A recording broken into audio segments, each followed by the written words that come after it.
Hola, buenos días. Hoy es 5 de junio. Estamos leyendo Viaje Excelente de Carlos Castaneda. Estamos en el capítulo 19, que está titulado Parar el mundo. Al día siguiente, apenas desperté, me puse a interrogar a don Juan. Estaba cortando leña atrás de su casa, pero don Genaro no se veía por ningún lado. Dijo que no había nada de qué hablar.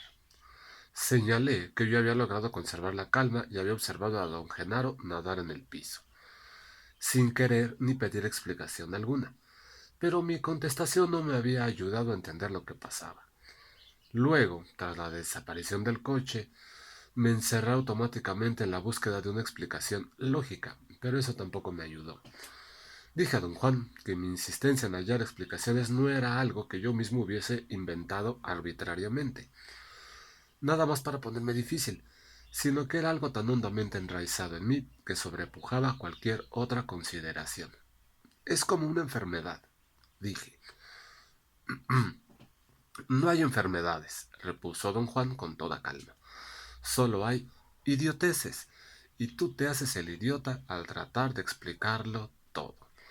Las explicaciones ya no son necesarias en tu caso. Insistí en que solo me era posible funcionar bajo condiciones de orden y comprensión. Está hablando de su tonal.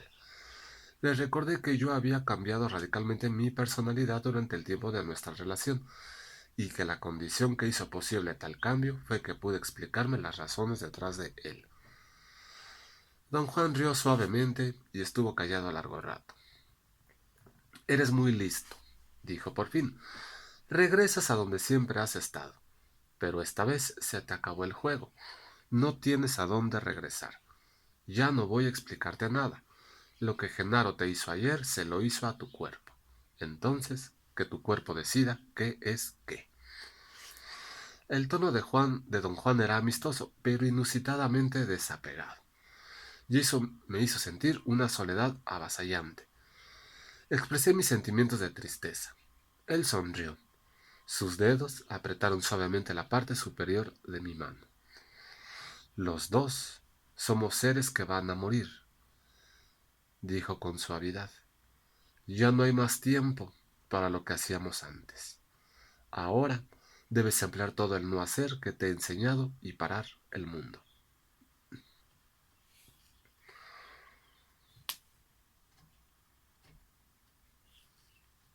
Si se acuerdan en el libro de las enseñanzas de don Juan, el último enemigo y que es invencible es la muerte, la vejez.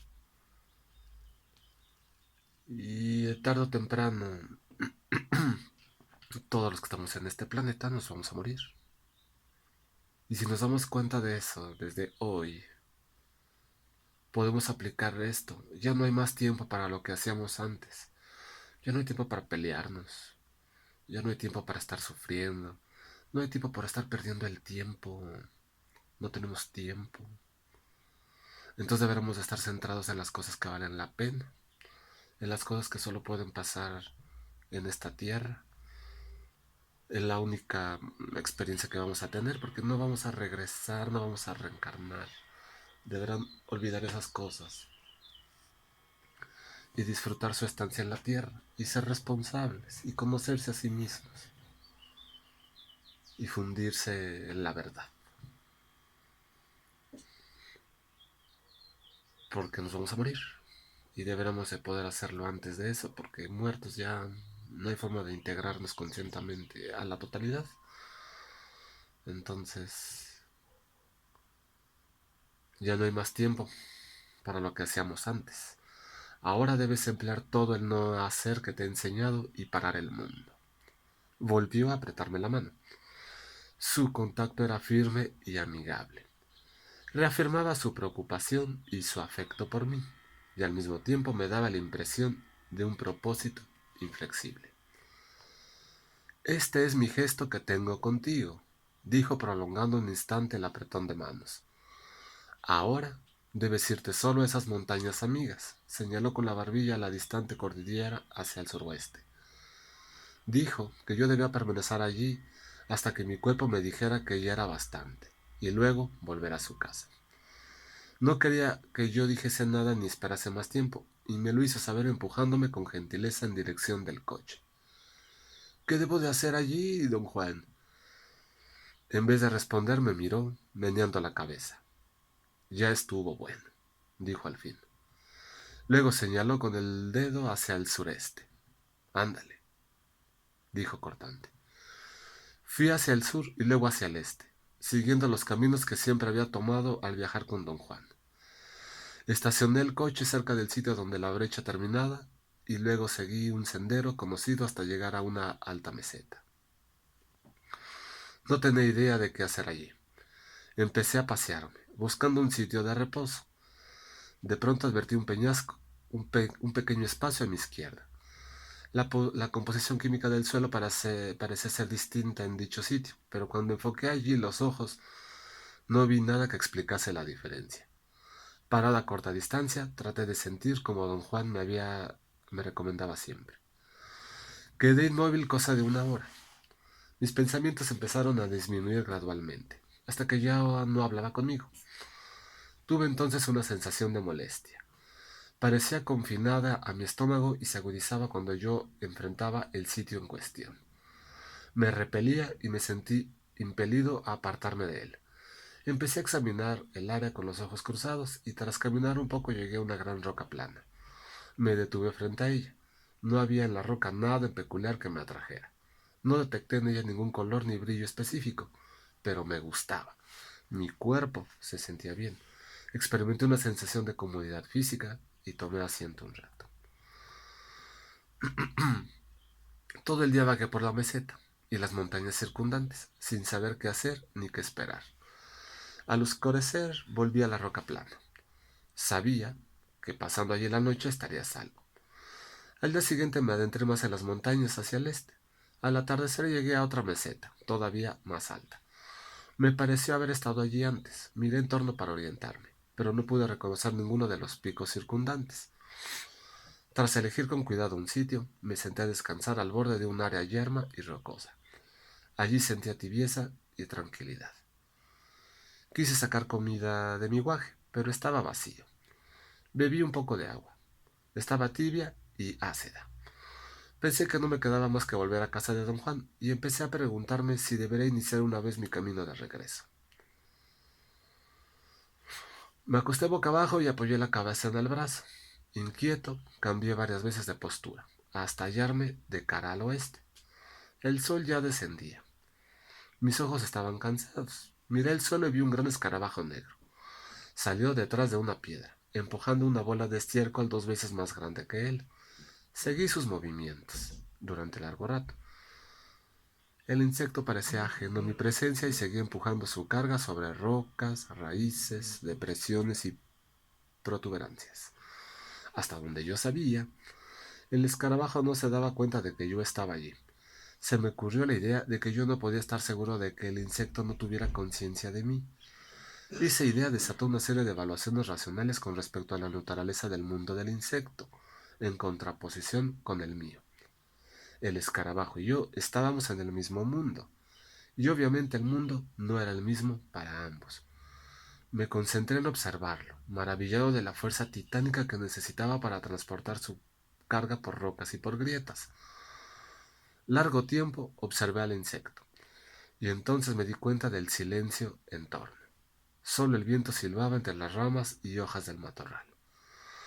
Alcé la vista. Me volví a la izquierda en forma rápida e involuntaria y alcancé a ver una leve sombra, o un cintilar, sobre una roca cercana. Al principio no presté atención, pero luego me di cuenta de que el cintilar había estado a mi izquierda. Me volví de nuevo, súbitamente, y pude percibir con claridad una sombra en la roca. Tuve la extraña sensación de que la sombra se deslizó inmediatamente al suelo y la tierra la absorbió como un secante chupa una mancha de tinta. Un escalofrío recorrió mi espalda. Por mi mente cruzó la idea de que la muerte nos observaba, a mí y al escarabajo. Busqué de nuevo al insecto, pero no pude hallarlo. Pensé que debía haber llegado a su destino y arrojado su carga un agujero. Apoyé el resto contra una roca lisa. El escarabajo surgió de un hoyo profundo y se detuvo a pocos centímetros de mi cara. Parecía mirarme, y por un instante sentí que cobraba conciencia de mi presencia, tal vez como yo advertía la presencia de mi muerte. Experimenté un estremecimiento. El escarabajo y yo éramos tan distintos. No, el escarabajo y yo no éramos tan distintos. Después de todo, la muerte, como una sombra, nos acechaba a ambos detrás del peñasco. Tuve un extraordinario momento de júbilo. El escarabajo y yo estábamos a la par. Ninguno era mejor que el otro. Nuestra muerte nos igualaba.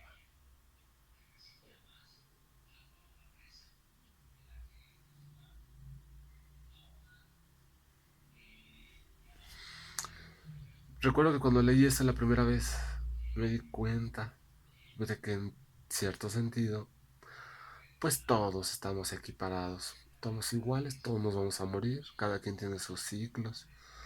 Las piedras, las plantas, los árboles, los animales, todo tiene su ciclo. Y todo está aquí. Y de alguna u otra forma, bien, te supondré que las piedras no podrán morir, pero pues están vivas de alguna manera. Entonces, todo lo que está aquí es impermanente. Todo. Solo vamos a estar un ratito. Un ratito. Mi júbilo y mi alegría fueron tan grandes que eché a llorar. Don Juan tenía razón. Siempre había tenido razón. Yo vivía en un mundo lleno de misterio, y como todos los demás, era un ser lleno de misterio, y sin embargo, no tenía más importancia que un escarabajo. Me sequé los ojos y al frotarlos con el dorso de la mano vi un hombre o algo con figura humana. Se hallaba a mi derecha, a unos 50 metros de distancia. Me senté, erguido, y me esforcé por mirar. El sol estaba casi en el horizonte, y su esplendor amarillo me impedía tener una visión clara. En ese instante oí un rugido peculiar. Era como el sonido de un distante aeroplano a reacción. Cuando me concentré en él, el rugido aumentó hasta ser un agudo zumbar metálico, y luego, suavizándose, se volvió un sonido hipnótico, melodioso. La melodía era como la vibración de una corriente eléctrica. La imagen que acudió a mi mente fue la de que dos esferas electrizadas se unían, o dos bloques cúbicos de metal eléctrico se frotaban entre sí, y al estar perfectamente nivelados el uno con el otro, se detenían con un golpe. Nuevamente me esforcé por ver si podía distinguir a la persona que parecía esconderse de mí, pero no detecté sino una forma oscura contra los arbustos. Puse las manos sobre los ojos formando una visera. En ese instante cambió el brillo del sol y advertí que solo veía una ilusión óptica, un juego de sombras y follaje. Aparté los ojos y vi un coyote que cruzaba el campo en trote calmoso. Estaba cerca del sitio donde yo creía haber visto al hombre. Recorrió unos 50 metros en dirección sur y luego se detuvo. Dio la vuelta y empezó a caminar hacia mí. Di unos gritos para asustarlo, pero siguió acercándose. Tuve un momento de aprensión. Pensé que tal vez estaba rabioso y hasta se me ocurrió juntar piedras para defenderme en caso de un ataque. Cuando el animal estuvo a 3 o 4 metros de distancia, noté que no se hallaba agitado en forma alguna. Al contrario, parecía tranquilo y sin temores. Amainó su paso, deteniéndose a 1 metro, 1 metro y medio de mí. Nos miramos, y el coyote se acercó más aún. Sus ojos pardos eran amistosos y limpios. Me senté en las rocas y el coyote se detuvo, casi tocándome. Yo estaba atónito. Jamás había visto tan de cerca un coyote salvaje, y lo único que se me ocurrió entonces fue hablarle. Lo hice como si hablara con un perro amistoso, y entonces me pareció que el coyote me respondía. Tuve una absoluta certeza de que había dicho algo. Me sentí confuso, pero no hubo tiempo de ponderar en mis sentimientos. porque el coyote volvió a hablar. No era que el animal pronunciase palabras como las que suele escuchar en voces humanas, más bien yo sentía que estaba hablando. Pero no era tampoco la sensación que uno tiene cuando una mascota parece comunicarse con su amo. El coyote en verdad decía algo, transmitía un pensamiento, y esa comunicación se producía a través de algo muy similar a una frase. Yo había dicho, ¿cómo estás, coyotito? Y creí oír que el animal respondía, muy bien, ¿y tú? Luego el coyote repitió la frase y yo me levanté de un salto. El animal no hizo un solo movimiento, ni siquiera lo alarmó mi repentino brinco. Sus ojos seguían claros y amigables. Se echó y ladeando la cabeza preguntó, ¿por qué tienes miedo? Me senté frente a él y llevé a cabo la conversación más extraña que jamás había tenido. Finalmente, me preguntó qué hacía yo ahí y le dije que había venido a parar el mundo. El coyote dijo, ¡qué bueno! Y entonces me di cuenta de que era un coyote bilingüe.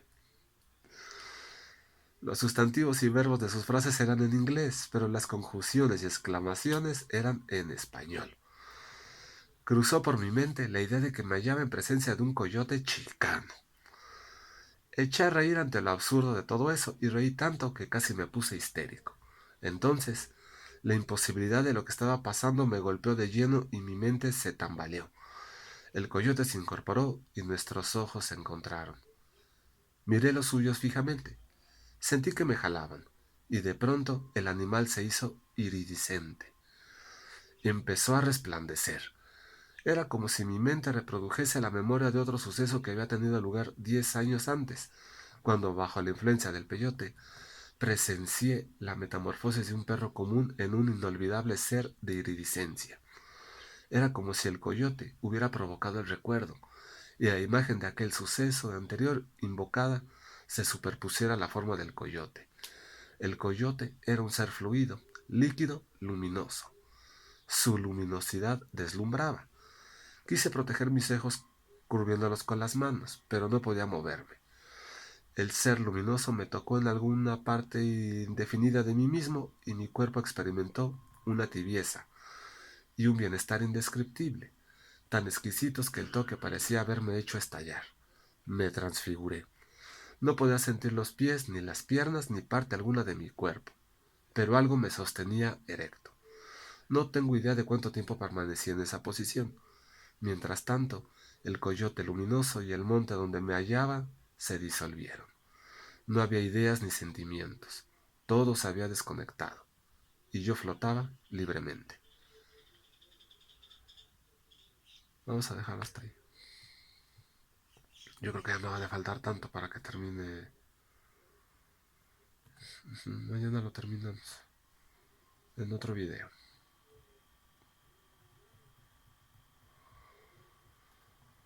Detuvo el mundo, ¿verdad? Paró el mundo. Que hasta pudo ver al coyote, habló con el coyote. Bueno, de ahí muchos asumimos que Carlos Castaneda, pues era un brujo coyote. Brujo coyote. No dijo todo, guardó muchas cosas, se guardó secretos, escondió muchas cosas en los libros. O sea, era un brujo coyote. Era un brujo coyote. Y después aquí no lo dejó dicho, ¿verdad? Hay una historia, no sé si se acuerdan, no me acuerdo en qué libro es, que don Juan le dice a Carlos que fue a cazar y que cuando estaba cazando escuchó el silbido de un animal muy misterioso. Y dijo, un animal así, lo único que puede hacer un hombre es o espantarse, o si es un cazador, usar sus armas para cazar. Y don Juan dice que él no hizo ninguna de las dos cosas, sino que se paró de cabeza. Y cuando se paró de cabeza se le acercó un venado. Y el venado le habló. Y tuvieron una plática, como la que tuvo Carlos con el coyote. Entonces, interesante, ¿verdad? A lo mejor un día nos metemos a la montaña y nos quedamos por allá hasta parar el mundo y no sucede. De pronto, pásensela bien. Nos vemos pronto.